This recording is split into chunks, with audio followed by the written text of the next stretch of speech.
Every visible thing on earth casts a shadow,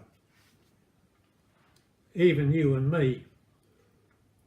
That's why some people love us and others don't.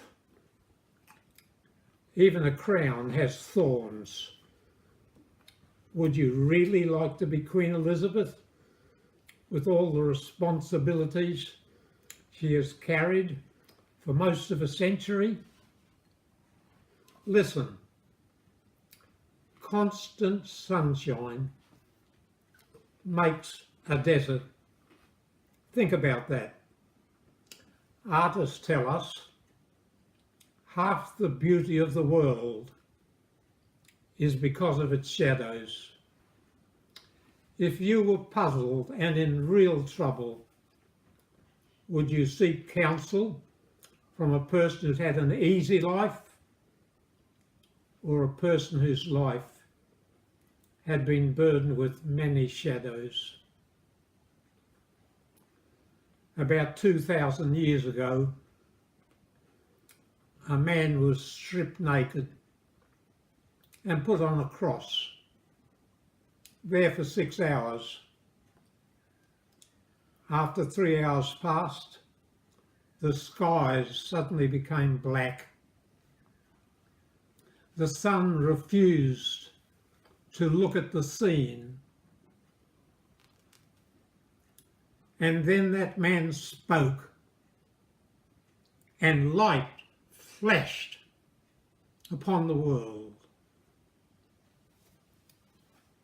Who is this man that by his words could bring light to the whole world?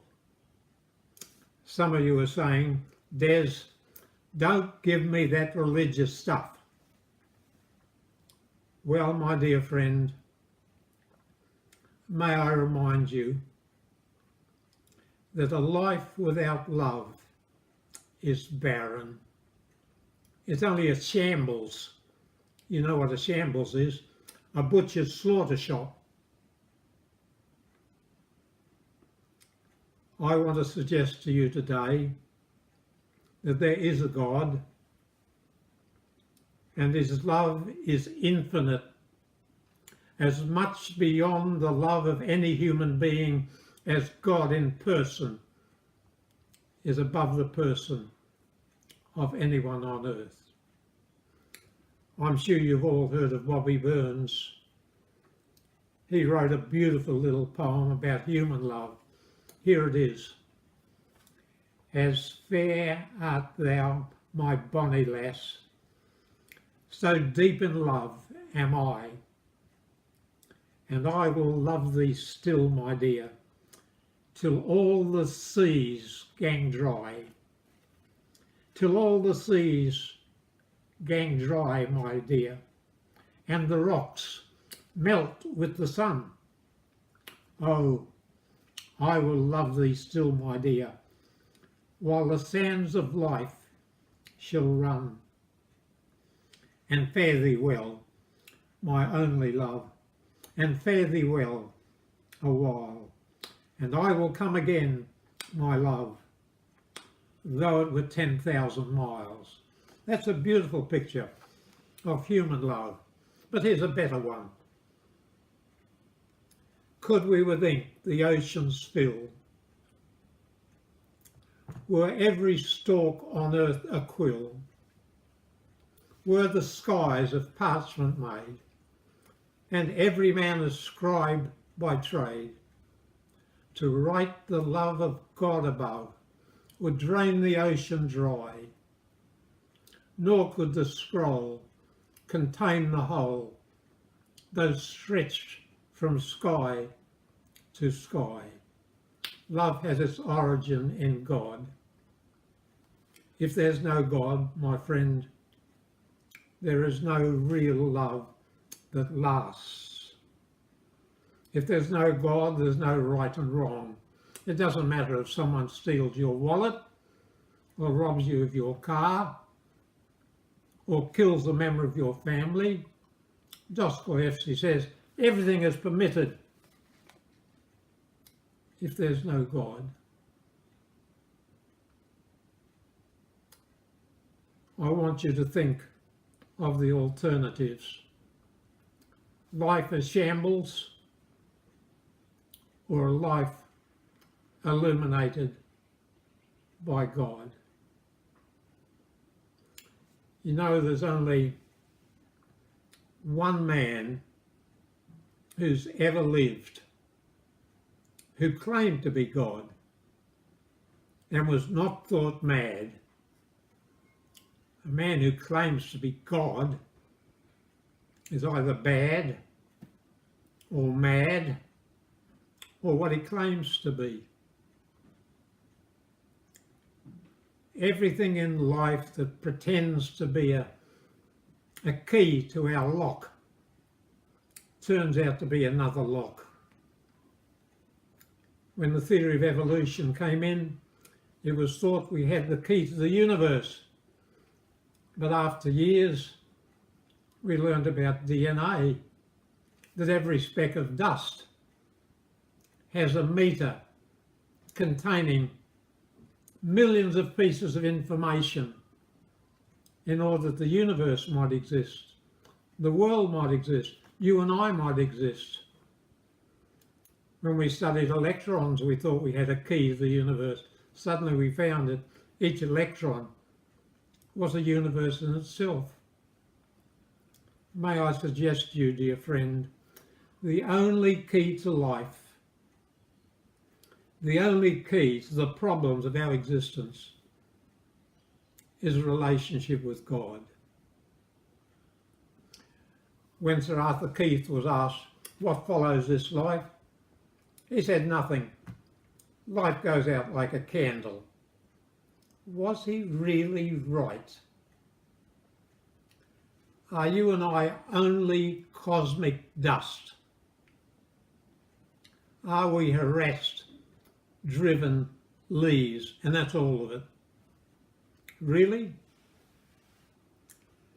There was a man 2,000 years ago who pointed to the blazing orb in the sky, the sun, and said, I am the light of the world. What a ridiculous comment. Unless he really was. The historian Lecky says, 3 short years recording the life and actions of Christ have done more to regenerate and soften the world than all the disquisitions of philosophers and all the talking of moralists. How true. What other claims did this man make? He says, all authority in heaven and on earth is given unto me. He said, all of nature is mine. He could hush the sea to sleep. He said, all the angels of heaven were his. They would come with him when he came the second time. He claimed to be the saviour of the world. He spoke a lot about love. The most famous sentence ever written comes from him. For God so loved the world that he gave his only Son, that whoever believes in him might not perish, but have everlasting life. What a sentence! What a God! God so loved, there's his main characteristic, that he gave. He's full of grace, always giving his only Son. How generous a Son, a gift was that Son. That whosoever believeth, there's the gospel. Good, glad, merry tidings, makes the heart to sing and the feet to dance. That whosoever believeth might not perish, but have everlasting life. There's glory, to be with God, to be with the best men and women who've ever lived, forever and ever. Well, Christ gave us that. He said he was the Redeemer of the world, but also the Judge of the world.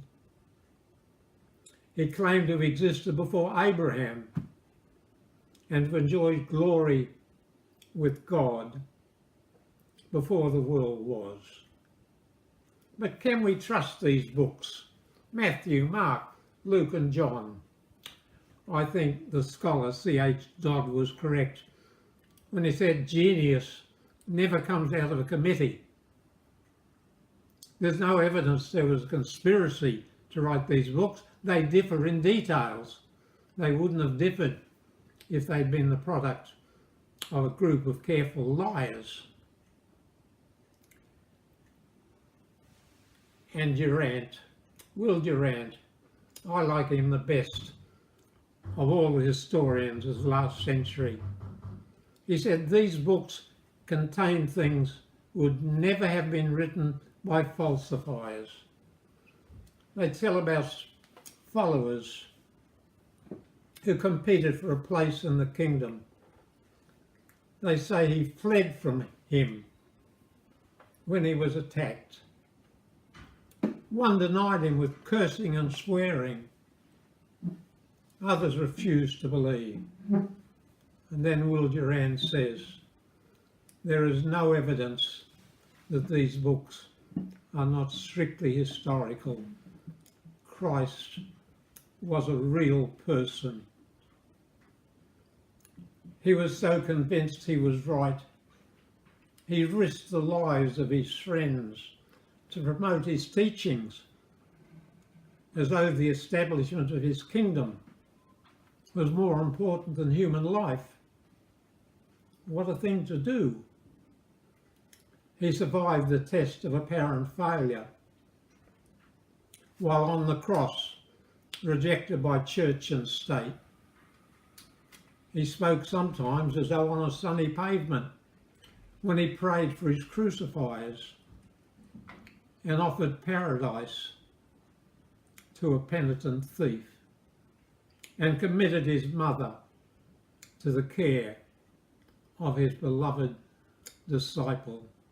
You know, if there'd been no Christ, it would have taken a Christ to invent the four Gospels.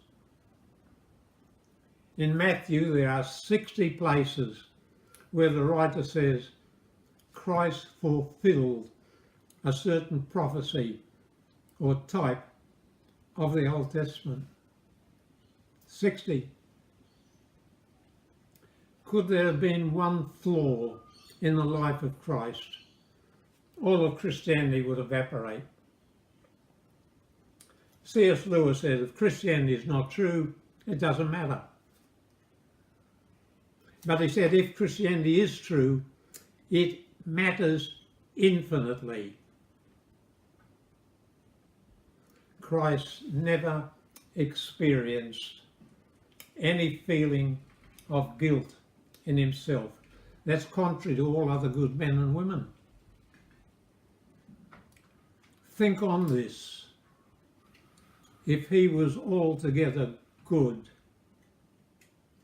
then he was altogether God. May he bless you this day, my dear friends.